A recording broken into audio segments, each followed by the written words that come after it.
Hi guys, it's Toby from Heavyweight MMA. Today I'd like to announce that we're doing another giveaway, this time for a Colby Thicknesse supporter shirt. To enter, write a comment in the comment section below and hopefully subscribe. Anyone can enter and I'll cover the cost of postage to any address recognized by local postage services worldwide. The winner will be chosen randomly using a random comment selector, and I'll post a video announcing after this event. So comment, subscribe, and have the chance to win. There will be a summary of the rules in the contest in the description below, or you can email me for a full copy of the rules.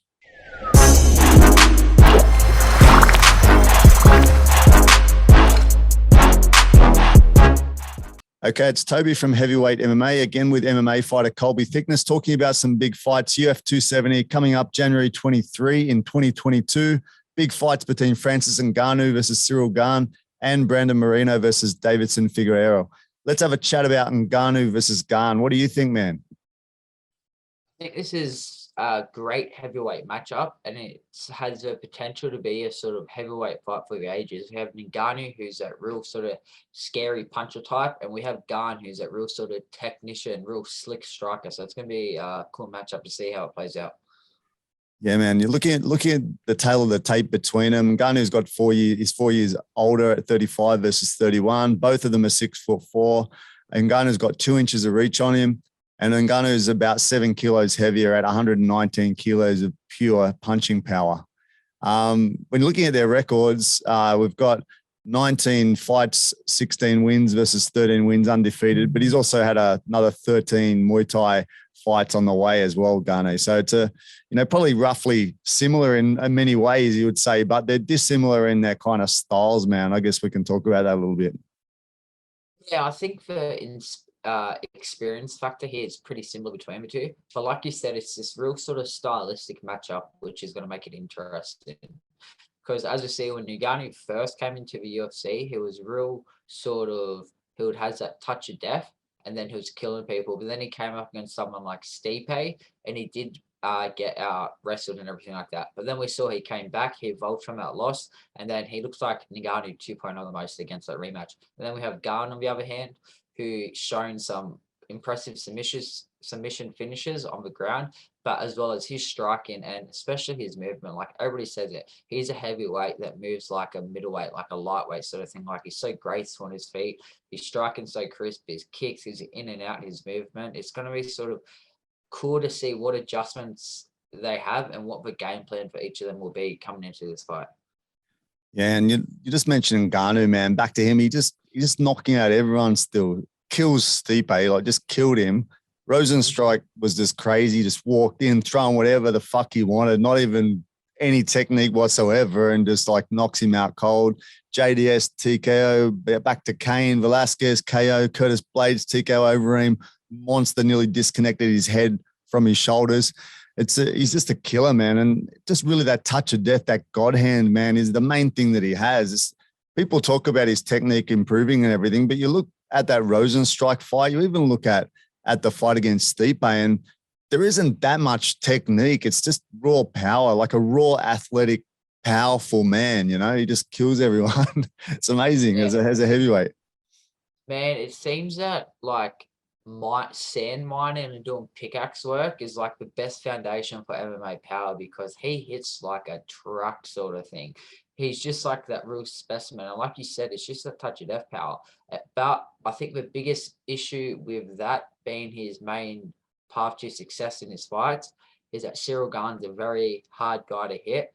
And we've seen Ngannou land a couple of shots where he can knock you out in one, but he does sometimes have to land a few to get the job done.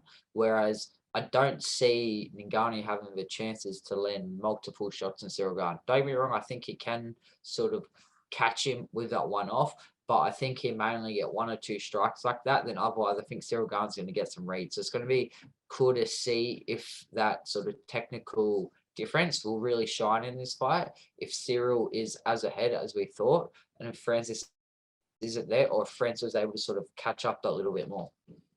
Yeah, man, like Gane is so like fluent, isn't he? Like switch hits, kind of looks like he's almost fighting Taekwondo, even though he's come from a Muay Thai background.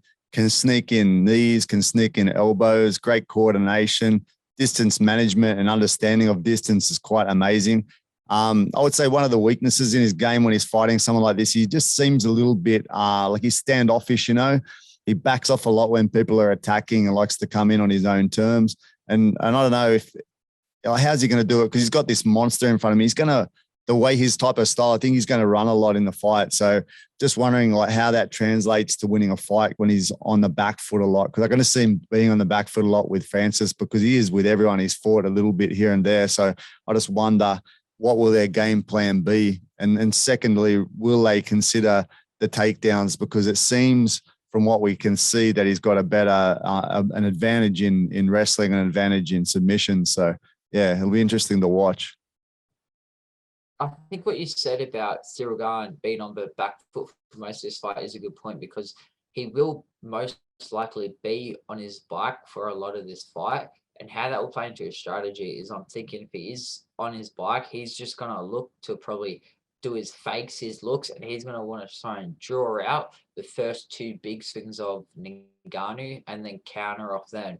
Or he's just want to go that pitter-patter route, because it is all right to stay defensively sound on the back foot and sort of let Ngannou lead the dance in that. But then again, it is a 5-round fight. You do need to win at least 3 of the 5 rounds if you are planning to take it to a decision. And he does need to sort of come in with a bit more urgency than I think we've seen in the last 2 fights, especially against someone like Ngannou, because Ngannou is just going to be happy to walk him down. Ngannou's not going to be, he's going to respect his power, but I don't think the same fear and the same threat level is going to be there as is with Gane.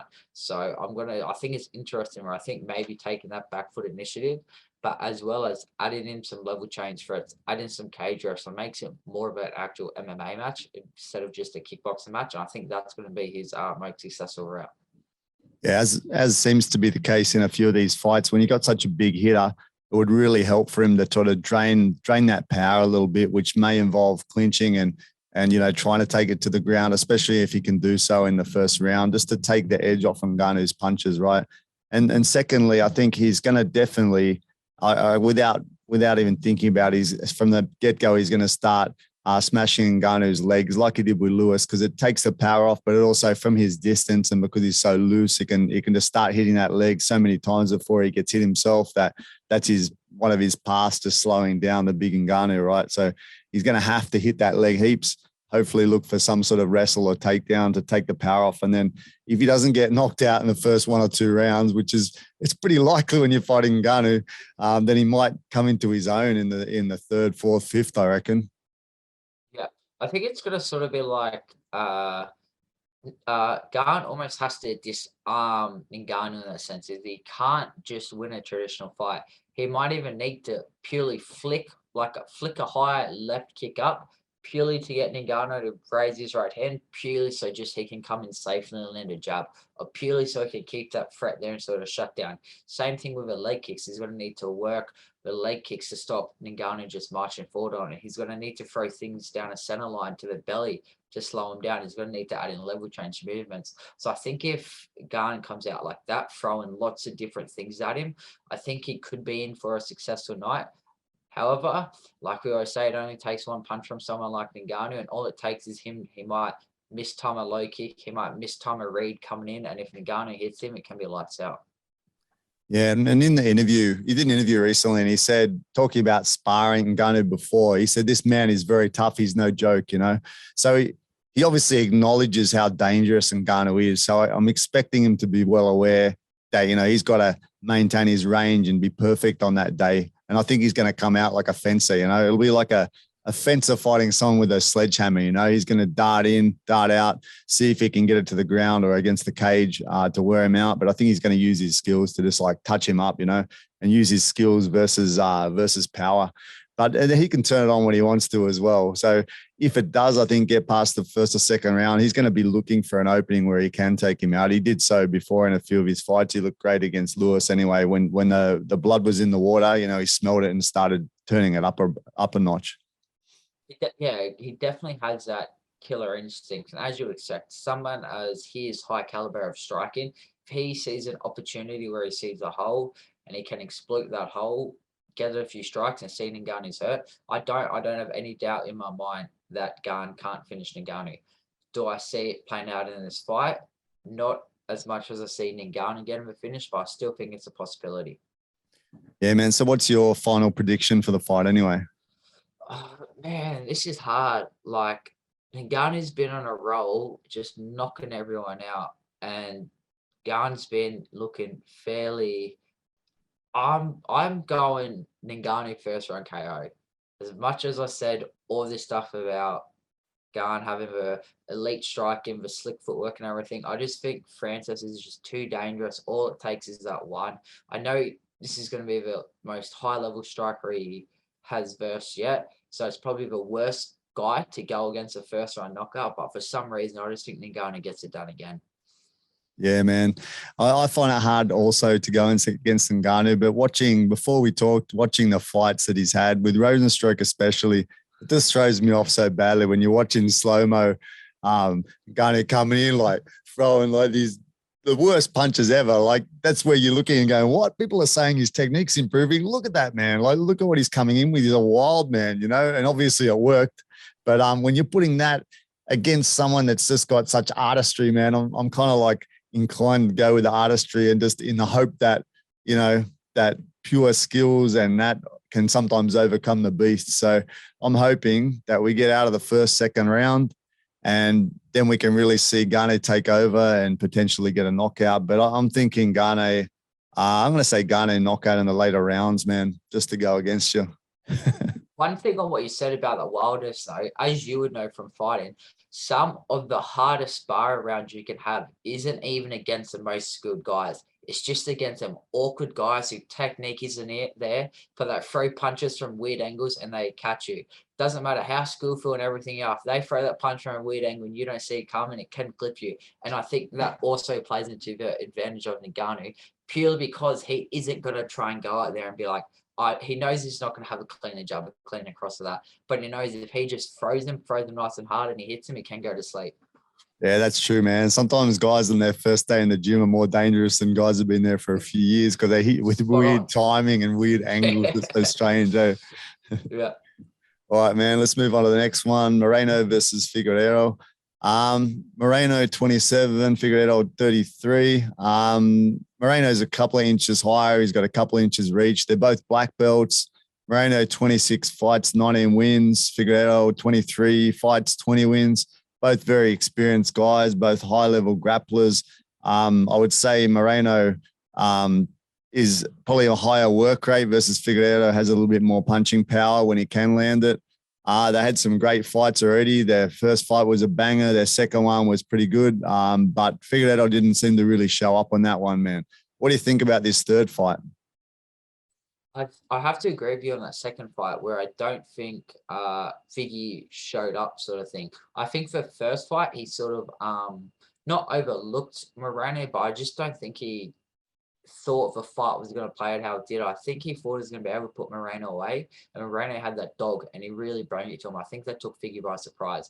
Then in the second fight, I don't know if it was a cut or something, but Figgy definitely didn't look himself. But then again, you can't take anything away from Moreno. He fought a almost perfect fight. He looks crisp, clean in every round, end up getting the choke finish. So it shows he can really diversify his sort of game plans and stuff like that. This third fight, I think, is going to be very interesting. I think it's mainly going to come down to what sort of adaptations that Figgy can make, because we know Moreno, he already knows he has the speed advantage. I also believe he does have that technical advantage, and he has a few other advantages with, I think, the cardio and that. However, the power discrepancy is there. However, with Moreno being so defensively sound and technical and clean, I think it is hard for Figgy to actually land the power shots.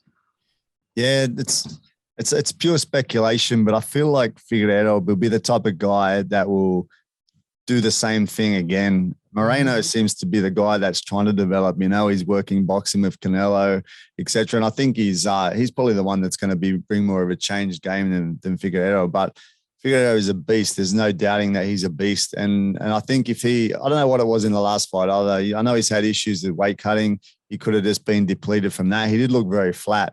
And it was both their fights are kind of close until it gets to that point. So yeah, I'm very interested to see like how it goes, man. I really, again, it's another hot fight that's very hard to pick. There's no clear winner in this one. Yeah, exactly right. A little anecdote is I was lucky enough to actually watch a few of Brendan Moreno's training session when we were over at the UFC Performance Institute. I'm talking this guy probably had 5 or 6 guys around him on his own team, and he's leading them through a workout. And they're about 90 minutes into this workout, and they're finishing this workout with, like, say, a 5-minute round of shish drills. They're running on the spot, they're shadow sparring, they're sprawling, they're shooting. And just to see Moreno that far into a workout and the actual effort he's putting out, like, he's setting a ridiculous pace. He's like, sprawl, up, explode, like shouting everything out, leading it. And he's, as he's doing that, he's motivating his team around him. And he's like, I don't know, there's just something about being there and like seeing the actual energy that like this guy can produce just through hard work, sort of thing. Like, it was impressive. And as soon as I saw that, that's just when he was training for the second figure fight. I was like, fuck, man, I think he's going to get it done. Like, just to see a guy like that, it was just almost total belief in just the hard work.